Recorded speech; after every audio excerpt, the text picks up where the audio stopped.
রাসূল সাল্লাল্লাহু আলাইহি সাল্লাম 13 বছর রাষ্ট্র ক্ষমতায় ছিলেন, কিন্তু এই সময়ে তিনি একটাও মাদ্রাসা নির্মাণ করেছিলেন না। তাহলে এখানে স্বাভাবিকভাবে প্রশ্ন আসে, মানুষ তাহলে কোথায় থেকে দ্বীন শিক্ষা করত? রাসূল সাল্লাল্লাহু আলাইহি সাল্লামের যুগে জুম্মার খুতবা ছিল বাধ্যতামূলক।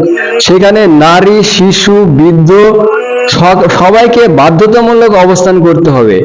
সুতরাং সেইখান থেকে মানুষ ইসলামের দ্বীন শিখত।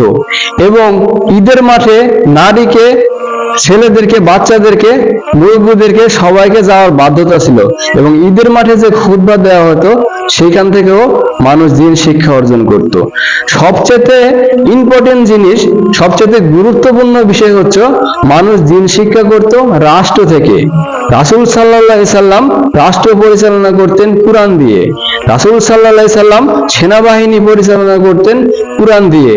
রাসূল সাল্লাল্লাহু আলাইহি সাল্লাম অর্থনীতি, সমাজনীতি, পরিবার নীতি, পররাষ্ট্র নীতি, বাণিজ্য নীতি, আদালত নীতি, বিচার নীতি, যত নীতি আছে রাসূল সাল্লাল্লাহু আলাইহি সাল্লাম সেটা পরিচালনা করতেন কুরআন দিয়ে।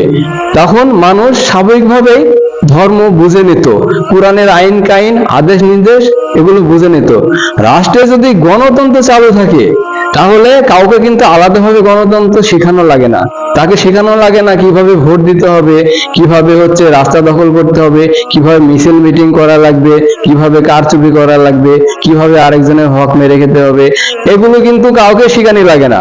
সবই গণতন্ত্র থেকে শিক্ষা গ্রহণ করে নেয়। ঠিক সেইভাবে রাষ্ট্রে যদি কোরআনের আইন চালু থাকে তাহলে ওই রাষ্ট্র থেকেই মানুষ বাস্তব জীবনের মাধ্যমে ধর্মকে শিখে নিত। মহান আল্লাহ তাআলা আমাদের রাষ্ট্র কুরআন এবং কুরআনের আইন দিয়ে চলার তৌফিক দান করুক। আমিন।